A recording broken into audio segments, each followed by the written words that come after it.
karena ada rangkaian yang dipandang oleh penuntut umum KPK saling terkait satu dengan yang lainnya. Saya minta di bulan suci Ramadan yang digoreng-goreng, jelas ya itu uangnya masih.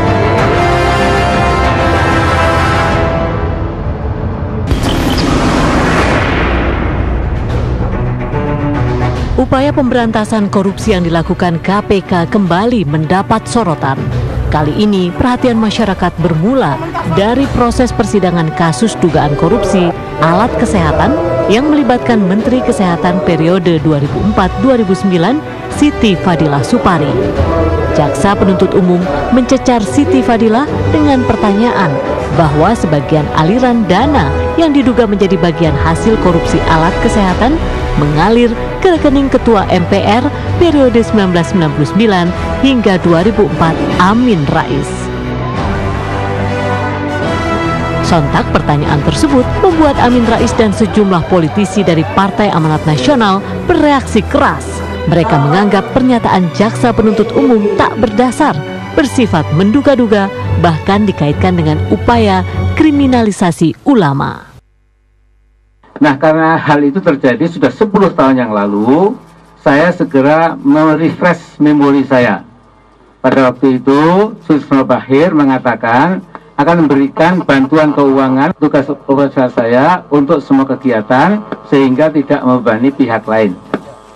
Sikap serupa juga disampaikan Ketua MPR RI Zulkifli Hasan yang beranggapan lembaga anti rasuah ini tak lagi independen.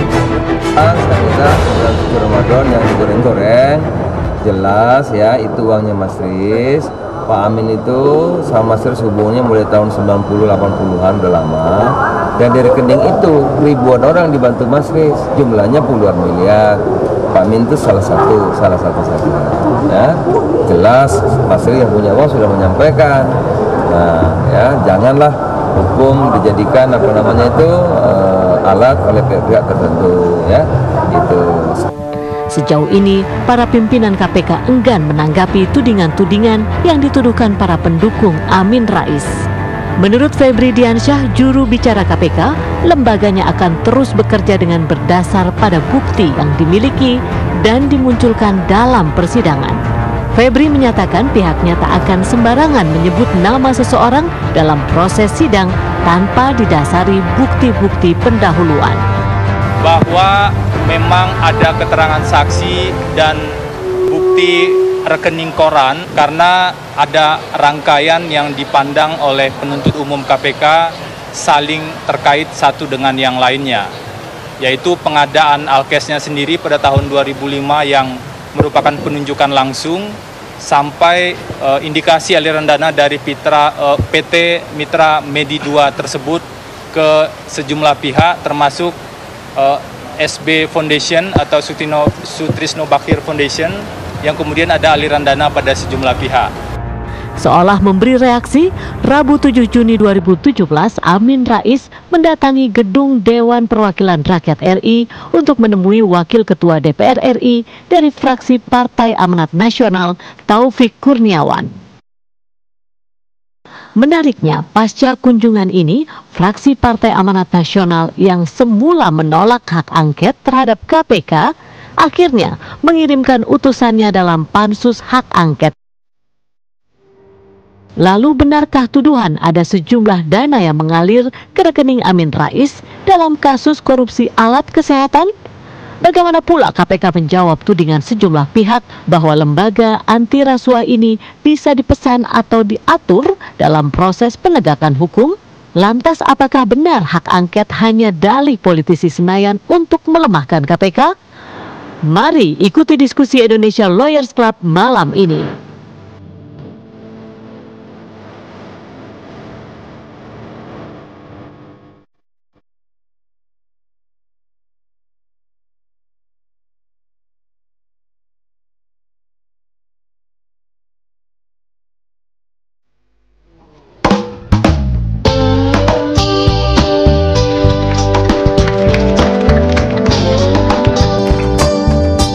Aku gak butuh uangmu, aku gak butuh hartamu. Yang Aku butuh cintamu, setulus cintaku padamu. Aku gak mau warisanmu, aku gak mau kekayaanmu. Ya aku mau rasa sayangmu, setulus sayangku padamu. Hidup sederhana, gak punya apa-apa tapi banyak cinta. Hidup bermewah-mewahan, punya segalanya tapi sengsara. Seperti apa? Seperti para koruptor, seperti para koruptor.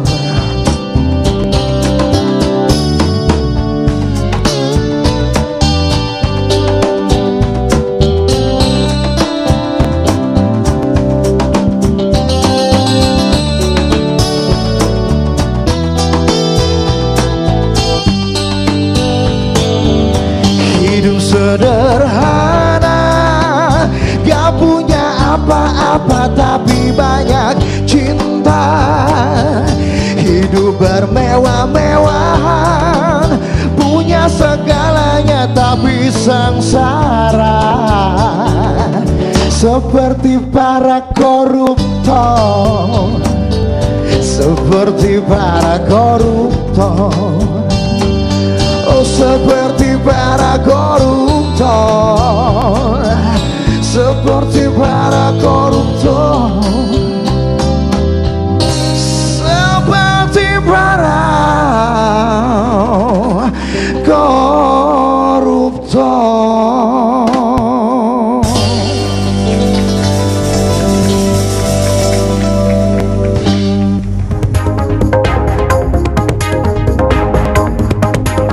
Leaders Club edisi malam ini hadir kembali dengan tema Amin dituduh, KPK digugat. Hadirin dan pemirsa, kita sambut Presiden Indonesia Lawyers Club, Karni Ilyas.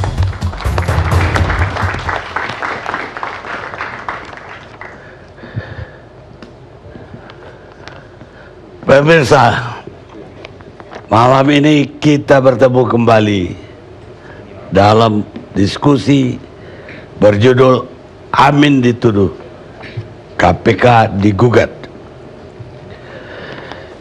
Berita yang paling ramai di akhir pekan kemarin dan mungkin sampai hari ini adalah angket DPR yang semula didukung oleh 7 fraksi, belakangan hampir seluruh fraksi kecuali mungkin PKS dan PKB yang belum ada keputusan.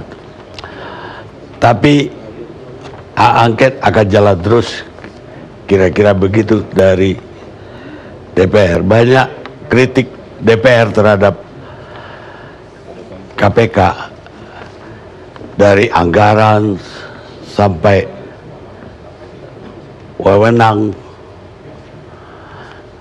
dan sekarang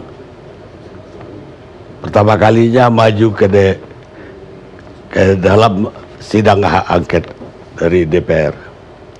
Tapi sebelumnya saya ingin kasih aplaus dulu untuk Usain dengan lagu Seperti Para Koruptor. Yang menarik dari kasus ini, 2 fraksi yang semula tidak mau mengirimkan utusan, yaitu PAN dan Gerindra, terakhir mengirim utusan ke Pansus. Menyusul setelah heboh tentang Pak Amin Rais yang dalam tuntutan jaksa untuk perkara Alkes disebut-sebut mendapat transfer dari yayasannya Sutrisno Bakir yang ketika itu ketua PAN, dan Pak Amin Rais ketua Dewan Pembina. Dan ini langsung diumumkan oleh opini publik bahwa ini ada kriminalisasi terhadap Amin Rais dan kriminalisasi juga kepada ulama-ulama, dan seolah-olah PAN yang terkena oleh ini, PAN langsung bergabung dengan Pansus. Sementara Pansus sendiri disinyalir selama ini bisa terbentuk karena banyaknya orang-orang DPR yang dikaitkan dalam kasus IKTP oleh KPK. Dan ini seolah-olah pembalasannya dari DPR demikian, yang saya ingin katakan, kalau semuanya harus berbalas, kapan semuanya ini akan berakhir? Bukankah kalau mata dibalas dengan mata, maka kita semua ini akan buta, kata Mahatma Gandhi. Dan balas dendam yang terbaik sesungguhnya adalah tidak berbuat seperti apa yang dilakukan oleh orang yang kita benci, kata Marcus Aurelius, Kaisar Romawi yang juga filosof.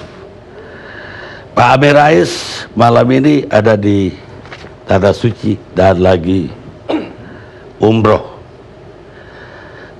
Namun kita inginkan tanggapan dari putrinya, Anum Rais. Selamat malam, Mbak Anum. Selamat malam, Bang Karni. Assalamualaikum. Waalaikumsalam warahmatullahi wabarakatuh. Apa tanggapan Mbak Anum terhadap kasus yang dikaitkan ke nama orang tuanya?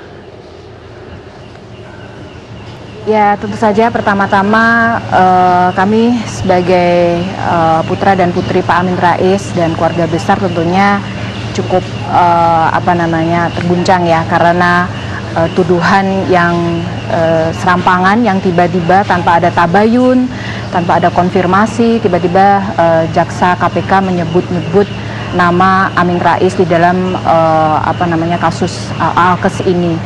Dan sepertinya penyebutan itu bukan tanpa maksud, karena menurut kami nama Amin Rais tetaplah sebuah nama besar di bangsa ini yang sepertinya dengan penyebutan tersebut ditengarai ada semacam penggiringan opini yang mengacu pada fitnah kepada nama baik Pak Amin Rais dalam hal ini. Jadi tentu saja kami sangat menyayangkan, kami sangat kecewa dengan KPK yang tanpa ada tabayun, tanpa ada konfirmasi tiba-tiba menyebut, dan sekarang ini sudah menjadi fitnah.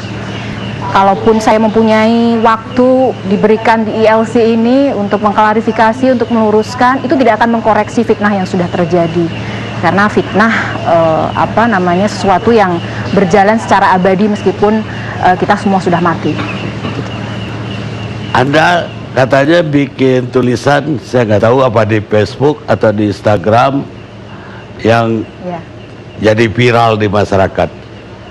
Anda nulis apa di situ? Ya, saya ini basicnya penulis, Bang Karni. Jadi saya memang biasa menulis dan tidak baru kali ini saja tulisan saya viral. Dan memang tulisan-tulisan saya memang banyak mengenai tentang keseharian seorang sosok Amin Rais yang saya kenal selama 36 tahun ini. Tulisan yang saya tulis judulnya Perisai Lahir Batin Amin Rais, yang saya tulis memang khusus sebagai presentasi saya terhadap tuduhan yang tadi serampangan oleh salah satu, mungkin saya bisa sebut oknum jaksa KPK yang menyebutkan Pak Amin Rais mendapatkan aliran dana dari kasus Alkes ini tanpa tabayun dan konfirmasi. Di sana saya katakan bahwa Amin Rais alhamdulillahnya ada orang yang kuat, orang yang secara pengalaman rohani sangat dalam, sehingga dalam menghadapi kasus yang cukup mengguncang ini, bagi Amin Rais ini bukan musibah, tetapi ini justru sebuah rasa syukur, karena dengan demikian malah nantinya Pak Amin Rais jika diberi kesempatan malah bisa membuka borok korupsi yang jauh lebih besar dan seharusnya KPK mengalamatkan korupsi ini menjadi salah satu prioritasnya. Apa yang Anda bilang hikmah tadi bahwa Anda menganggap ada konspirasi atau ada apa di balik kasus ini menurut Anda? Tadi Anda bilang bagaimana besarnya, bagaimana bersihnya Pak Amin Rais, dan seolah-olah menurut Anda bahwa itu bukan hanya tidak benar, tapi itu adalah fitnah sama sekali. Dan Anda bilang oknum jaksa, sesungguhnya nggak ada itu oknum jaksa yang menghina, karena jaksa itu satu korps sampai ke atas. Ya, jadi saya ingin menekankan bahwa aura dari penggiringan opini publik bahwa Amin Rais itu adalah seseorang yang terlibat korupsi ini sangat-sangat kental sekali. Mungkin kita tidak usah tutup mata lah. Pak Amin Rais merupakan salah satu motor di balik aksi-aksi bela Islam yang mungkin dianggap berseberangan dengan pemerintah. Dan selama ini saya tahu bahwa Pak Amin Rais hanya menjabat selama 5 tahun sebagai pejabat negara dari tahun 2000, dari tahun 99 sampai tahun 2004, dan track recordnya bagus, kredibilitasnya bagus, dan saya rasa meskipun orang sebaik apapun pasti punya musuh, dan saya rasa ini adalah satu akal-akalan saja untuk mengacak-acak kembali track record Amin Rais atau kredibilitas Amin Rais yang selama ini sudah bersih, sudah bagus, dan ketika terjadi tension politik dan sepertinya Amin Rais berseberangan, sepertinya ini kemudian menjadi batu yang bisa menjerat Amin Rais. Demikian, ini sangat-sangat kental sekali, dan tidak usahlah kita menutup mata bahwa